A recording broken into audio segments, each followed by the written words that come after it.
Less than a minute is all it took for a person with an assault weapon to shoot 83 rounds into a crowd, forever changing so many lives.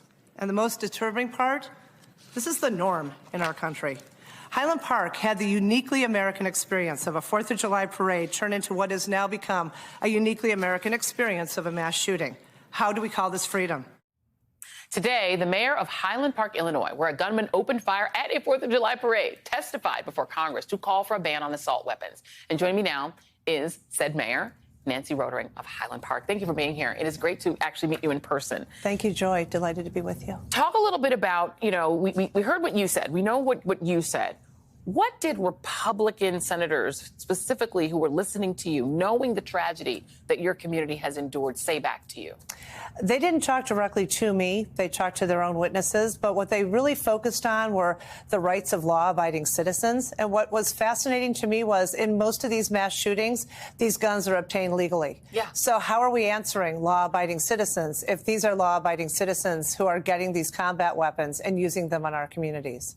And, in the House hearing, there was also an attempt, there's this always deflection to try to find some other thing that we should focus on rather than the guns. And in that case, it was talking about Mexico and crime coming over the border. This is how young David Hogg, who's unfortunately had to live through one of these mass shootings, responded to them. Take a listen. Reiterating the points of mass shooters in your manifesto. The shooter at my high school, anti-Semitic, anti-black, and racist. The shooter in El Paso described it as an invasion. Guess what? Those guns are coming from the United States of America. They aren't coming from Mexico. They are not coming from Mexico. You are reiterating the points of a mass shooter, sir. Sir, you are perpetuating this violence. You need to realize this is not about a Democrat or Republican. Stop these things now. Go get it.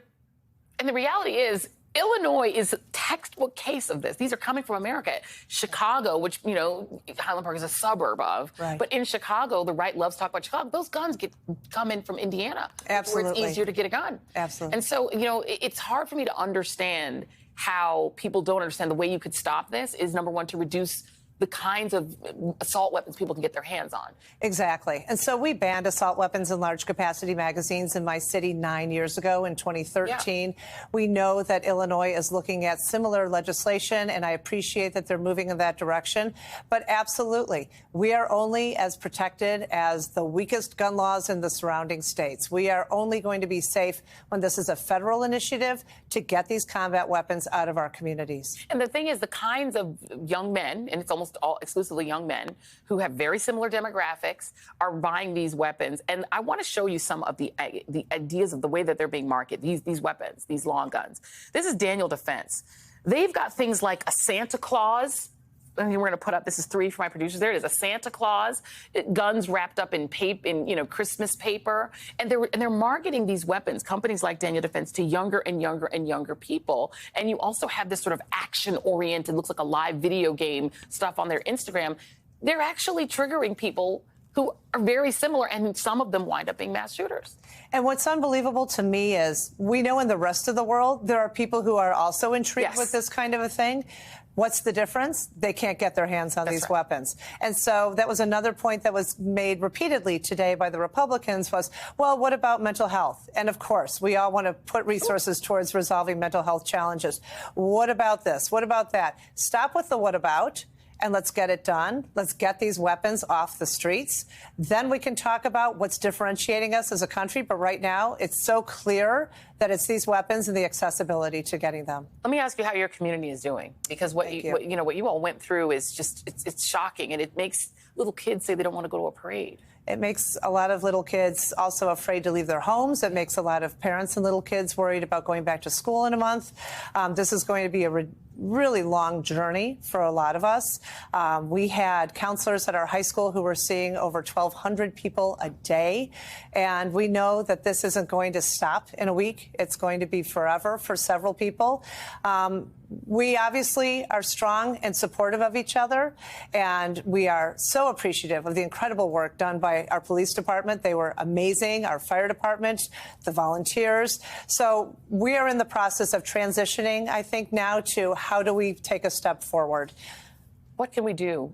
Those of us who are outside the community, I think people feel so completely helpless in a lot of ways because the United States Senate is not going to pass an assault weapons ban. They can debate it. It's never going to go through. Is there something short of that you think that Americans should be doing? Is it really just marshaling to vote in November to get a different Senate?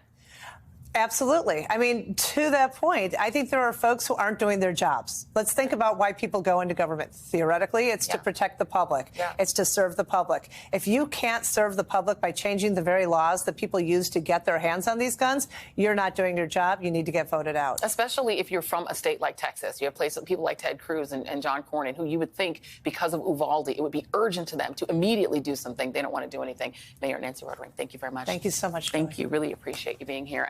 Highland Park Mayor Nancy Rotering, thank you. And before